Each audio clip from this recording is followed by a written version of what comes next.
Hello everybody, welcome back. My name is Mel and today we're going to talk about how I rate my books.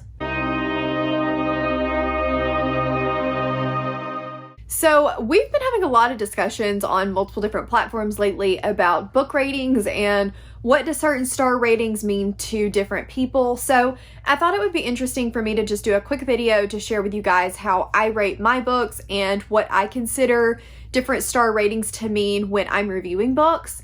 The first thing I do want to note is I use a system by G from the Book Roast called CawPile to kind of help me narrow down and really hammer out my ratings.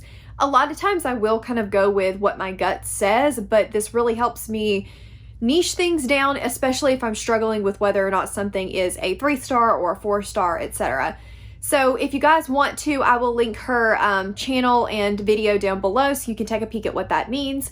But basically you rate things on characters, atmosphere, writing, plot, intrigue, logic, and enjoyment. And you rate those from 1 to 10. It spits out an average number, and then that average number corresponds to and then that average rating spits out a star rating. For me, I'm going to kind of go over the obvious ones first. A 1-star is likely not ever going to be given. I think I've only given out 1 or 2 stars in many years because typically before something gets to a 1-star rating, I'm not going to finish it anyway. So if it's a 1-star rating, it's something that was either short enough that I felt like I shouldn't DNF, or it was an extremely problematic book that I did finish but didn't feel like could get a higher rating than that. A 2-star book is going to be something that I just pretty much didn't really enjoy. I can sometimes see where there might be some merits to it, especially reasons that other people would enjoy it, but for me it was either too slow, the characters weren't interesting enough, it missed that mark for me.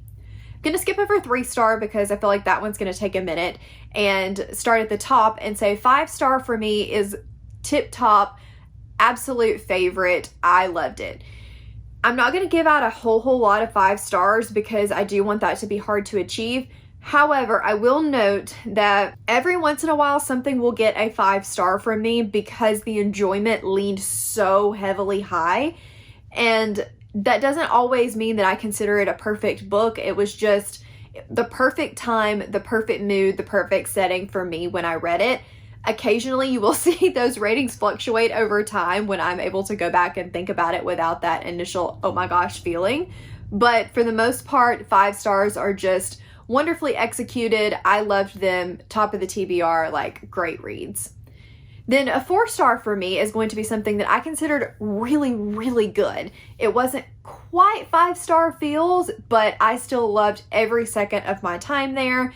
It might have had a few problematic moments, but as a general rule, everything was great. I had a great time, probably really connected with the characters, the pacing was good, etc. So to talk about a 3-star read, 3 stars are the ones where it gets a little trickier and CawPile really comes into play because I have this was really good, I still highly recommend it 3-star, and I have this book wasn't really for me 3-star. Typically, you're going to see more of the first because it's not something that I would necessarily think deserves a 4-star, or I really enjoyed it, but objectively the book doesn't quite need a 4-star read. But I also tend to give out 3 stars that I feel like 2 is just a little bit too harsh, but it didn't quite meet middle of the road standards.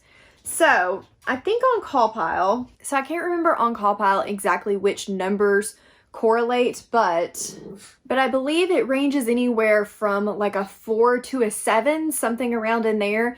And typically if something gets a 6 or higher from me, it's going to be on that 3-star that I would still recommend. I had a great time reading it. I don't regret my time reading it, but it just wasn't an all-time favorite.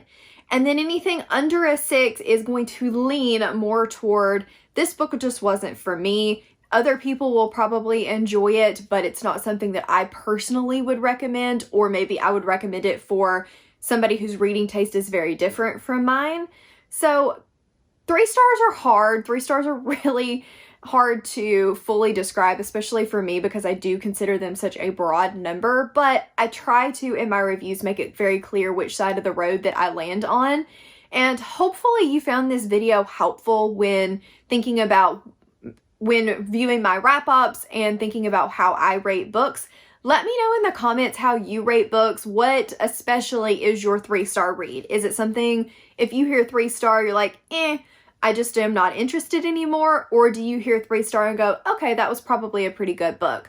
Because I know that it tends to lean either way, and that's what sparked a lot of this conversation recently, is people saying, well, I think a 3-star is still really good, and others saying that if it was rated a 3-star, they weren't interested in picking up the book anymore. So let me know down below what you think. I do think it's a really interesting discussion, and it does vary so widely that it makes 5-star rating system pretty tricky, which is why I like CallPile. It gives you a lot more of a narrowed down view of looking at things.